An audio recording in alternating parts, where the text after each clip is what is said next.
बहुत बहुत स्वागत है दोस्तों पाठशाला की जय क्लासेस में। आइए हम देखते हैं कि नंबर सिस्टम के सवाल किस प्रकार से किए जाते हैं और नंबर सिस्टम में किस प्रकार के क्वेश्चन पूछे जाते हैं। तो नंबर सिस्टम को दोस्तों हम एकदम बेसिक से पढ़ेंगे।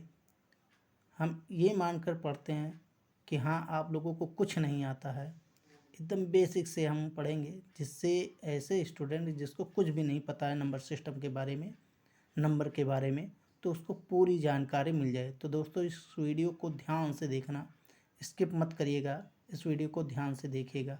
तो आइए शुरू करते हैं। सबसे पहले देखते हैं प्राकृतिक संख्याएं। आखिर प्राकृतिक संख्याएं होती क्या हैं और इनकी शुरुआत कहाँ से होती है। तो आप देखते होंगे दोस्तों, जब भी हम किसी को कहते हैं कि संख्या गिने या गिनती गिने, तो वो शुरुआत कहाँ से करता है, नंबर 1 से करता है। तो जहाँ से शुरुआत होती है संख्या की, गिनती गिनने की, उसी को ही हम प्राकृतिक संख्या कहते हैं। तो प्राकृतिक संख्या की शुरुआत 1 से होती है। 1, 2, 3, 4, 5, ऐसे ही दोस्तों हम गिनते चले जाते हैं अनंत तक। तो इन्हीं को हम प्राकृतिक संख्याएं कहते हैं। वे संख्याएं जिनका उपयोग हम गिनती गिनने में करते हैं, उन्हीं को प्राकृतिक संख्याएं कहते हैं। तो आइए देखते हैं दोस्तों पूर्ण संख्याएं क्या होती हैं। तो दोस्तों जब प्राकृतिक संख्याओं में शून्य को लेकर, मतलब शून्य सहित जो पूर्णांक होते हैं, धन पूर्णांक होते हैं, उन्हीं को हम पूर्ण संख्या कहते हैं। इसकी शुरुआत हम 0 से करते हैं। 0, 1, 2, 3, 4, 5, 6, मतलब ऐसे ही अनंत तक। ऐसी संख्याओं को हम क्या कहते हैं दोस्तों, पूर्ण संख्या। तो आइए आगे बढ़ते हैं पूर्णांक। तो दोस्तों इसको ध्यान से सुनिएगा। पूर्णांक दो होते हैं, एक ऋण पूर्णांक होता है और एक धन पूर्णांक होता है। क्या होता है? एक ऋण पूर्णांक होता है, एक ऋण पूर्णांक होता है दोस्तों, और एक धन पूर्णांक होता है। एक धन पूर्णांक होता है। ऋण पूर्णांक की शुरुआत किसी भी संख्या के आगे जब माइनस लग जाता है तो वो ऋण पूर्णांक हो जाता है। अब वो चाहे -1 हो या -10 हो या -100 हो, अगर ऐसे भी किसी भी संख्या के आगे माइनस लिखा हुआ है तो दोस्तों वो ऋण पूर्णांक में आएगा। और धन पूर्णांक जिस संख्या के आगे प्लस लगा हो, चाहे +1 हो या +10 हो या फिर 100 ही हो, +100 हो, तो ये संख्याएं क्या होती हैं? धन पूर्णांक होती हैं। तो आई होप आप ये समझ ही गए होंगे कि ऋण पूर्णांक और धन पूर्णांक के क्या होता है। तो आइए चलते हैं सम संख्या के बारे में। सम संख्या ऐसी संख्याएं होती है जिनका विभाज 2 से हो जाता है। सम संख्याएं क्या होती है? ऐसी संख्याएं, परिभाषा नहीं लिखेंगे दोस्तों, आप सुन लीजिए बस वैसे ही। ऐसी संख्याएं जो 2 से विभाजित हो जाती है, 2 से विभाजित होने वाली संख्याएं। ऐसी संख्याएं जो 2 से पूर्णतः विभाजित हो जाती है। जैसे 2 से 2 भी विभाज्य हो जाएंगी, 4 भी हो जाएगा, 6 भी हो जाएगा, 8 भी हो जाएगा और 10 भी हो जाएगा। ऐसी अनेकों संख्याएं जो 2 से विभाज्य हो जाती हैं। तो ऐसी संख्याएं जो 2 से पूर्णतः विभाजित होती जाती हैं सम संख्याएं होती हैं। विषम संख्याएं ऐसी संख्याएं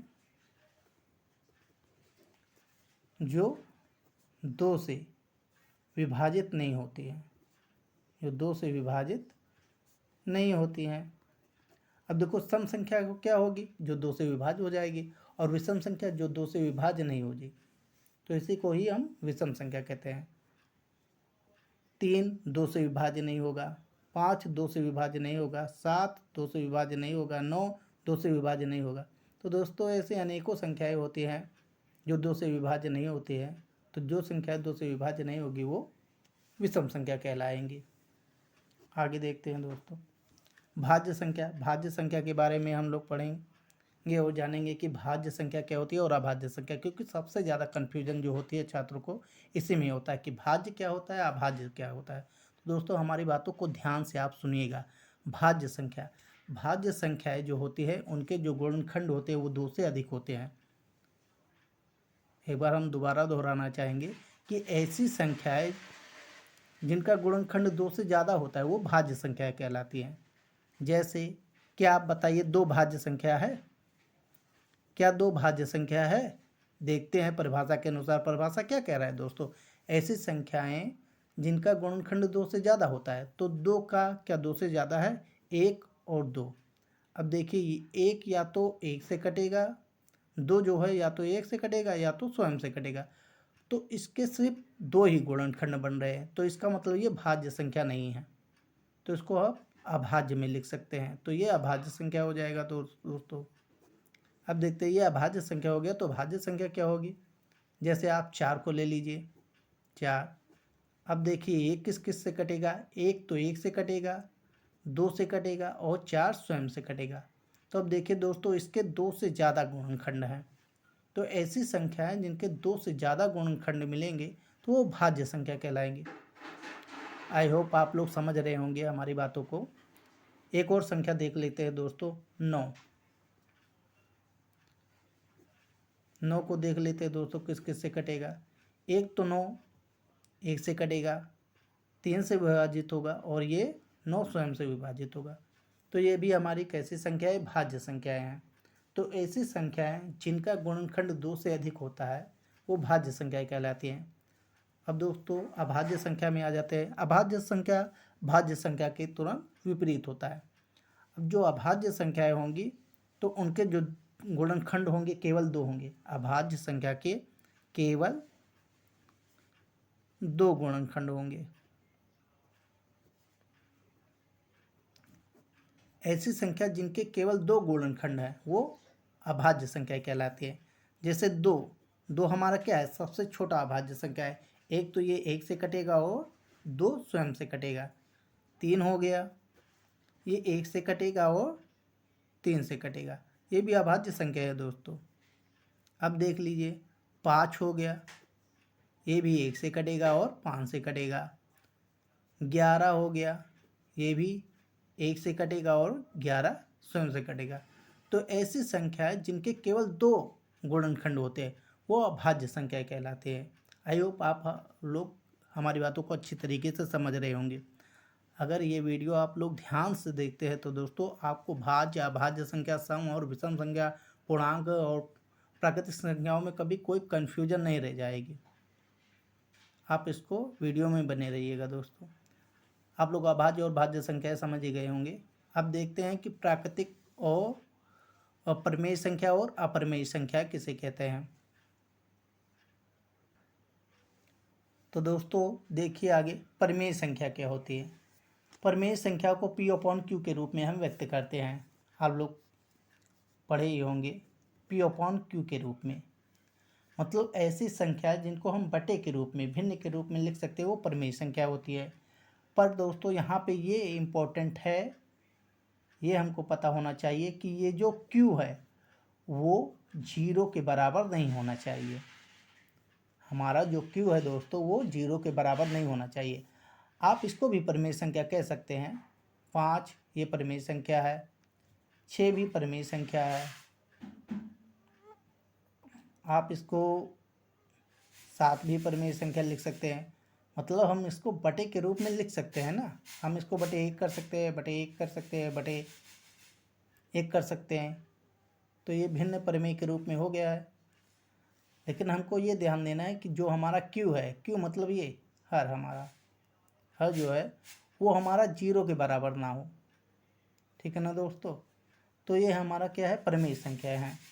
हम इसको 22/7 भी लिख सकते हैं, 7/9 भी लिख सकते हैं। ये सब हमारी परिमेय संख्याएं हैं। आप इसको 11/4 भी लिख सकते हैं। मतलब ऐसी संख्याएं जो P/Q के रूप में लिखी जा सके वो परिमेय संख्या होती है। बस यहाँ पे ये ध्यान देना है कि जो हमारा Q है वो 0 ना हो दोस्तों। तो दोस्तों आगे चलते हैं अपरिमेय संख्याएं। अपरिमेय संख्याएं जो होती हैं वो भी P/Q के रूप में नहीं होते। P/Q के रूप में, P/Q के रूप में नहीं होती हैं। ऐसी संख्याएं जो P/Q के रूप में नहीं होती वो अपरिमेय संख्या कहलाती हैं। जैसे पाई, ये अक्सर पूछा जाता है कि ये परिमेय संख्या है कि अपरिमेय संख्या है। तो दोस्तों अगर P का मान दिया रहेगा 22/7 तब वो हमारा परिमेय संख्या होगा जो यहाँ पे दिया गया है। अगर पाई का सिर्फ सिंबल दिया गया है तो ये अपरिमेय संख्या में आप इसको लिखेंगे। तो दोस्तों एक बार फिर से सुनिएगा, अगर पाई का मान दिया गया है 22/7 तो वो परिमेय संख्या में आएगा, लेकिन अगर पाई का सिंबल दिया गया है, पाई का चिन्ह दिया गया है तो ये अपरिमेय संख्या में आएगा।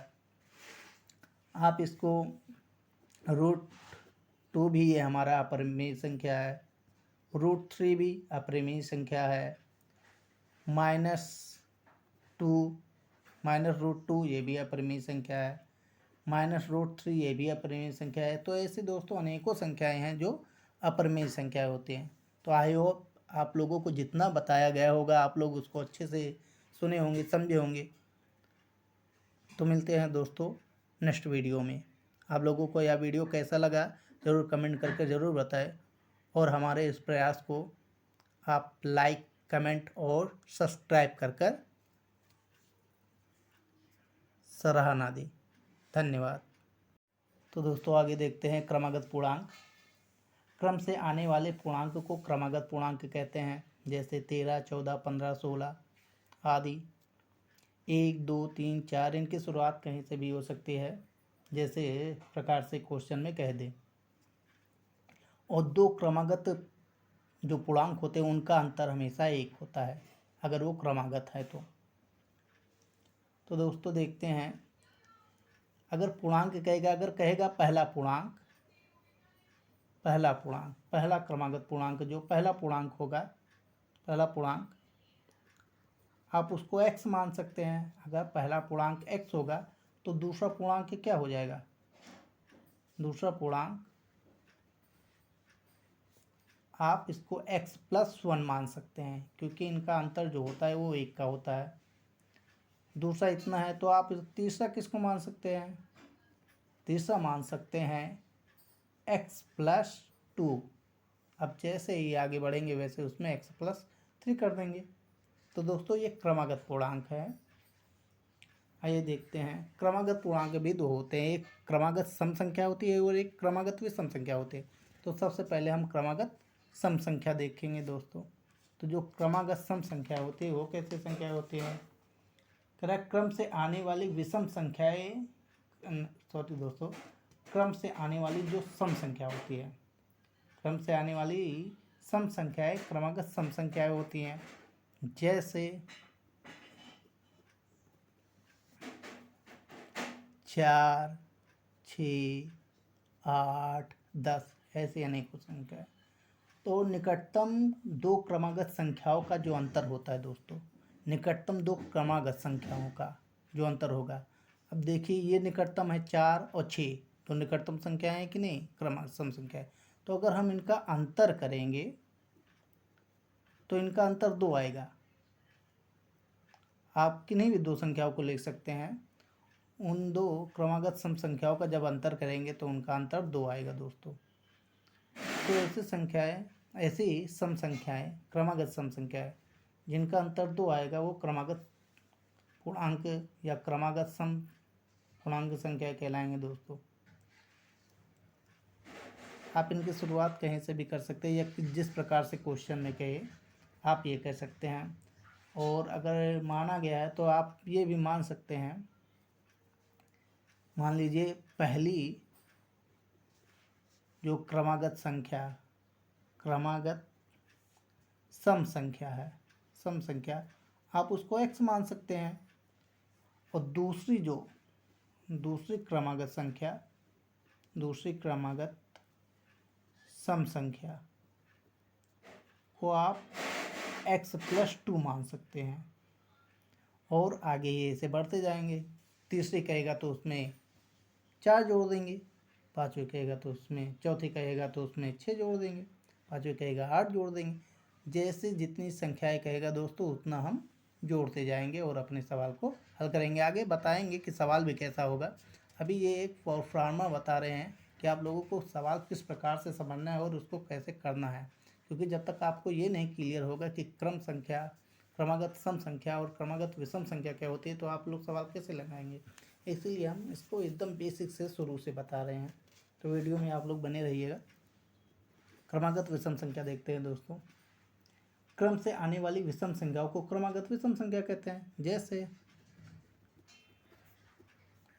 17, 19, 21, 23, ये सब क्या है? ये सब क्रमागत विषम संख्या है और इनका भी अंतर क्या होता है? 2 ही आएगा, क्योंकि क्रमागत विषम संख्याओं का अंतर कितना आएगा? 2 ही आएगा। 19 हो गया, 19 माइनस 17, इनका अंतर कितना आया? 2 आया। किन्हीं भी 2 क्रमागत विषम संख्याओं का जब अंतर करेंगे तो उसमें 2 ही आएगा। तो इसमें भी क्या करेंगे, अगर हम पहली संख्या मानेंगे, इसमें पहली संख्या क्या मान सकते हैं? पहली संख्या आप मान सकते हैं, मान लीजिए x कोई विषम संख्या है, पहली विषम संख्या x हो गया। और दूसरी विषम संख्या हमारी क्या होगी? दूसरी विषम संख्या आप इसको x प्लस 2 मान सकते हैं। तीसरी जब कहेगा, तीसरी विषम संख्या आप इसमें x प्लस 4 कर सकते हैं। अब उसमें क्या होगा? 2 2 जुड़ता जाएगा। चौथी कहेगा तो उसमें 6 हो जाएगा। पाँचवीं कहेगा तो उसमें 8 प्लस हो जाएगा दोस्तों। ऐसे ही क्रमागत विषम संख्याएं होती हैं। तो आई होप दोस्तों जितना भी आप लोगों को ये बताया गया होगा आप लोगों को अच्छी तरीके से समझ में आया होगा। तो आगे हम क्वेश्चन करेंगे नेक्स्ट वीडियो में, क्योंकि वीडियो लंबी ना हो जाए इसीलिए हम इसको यहीं तक रोकते हैं। नेक्स्ट वीडियो में हम देखेंगे कि नंबर सिस्टम के सवाल किस प्रकार से होते हैं। दोस्तों यकीन मानिएगा, आप अगर इसको सीरियल से देखते हैं हमारे वीडियो को, तो नंबर सिस्टम का कोई भी क्वेश्चन आपको फंसेगा नहीं। वीडियो में बने रहने के लिए आप लोगों का बहुत बहुत धन्यवाद।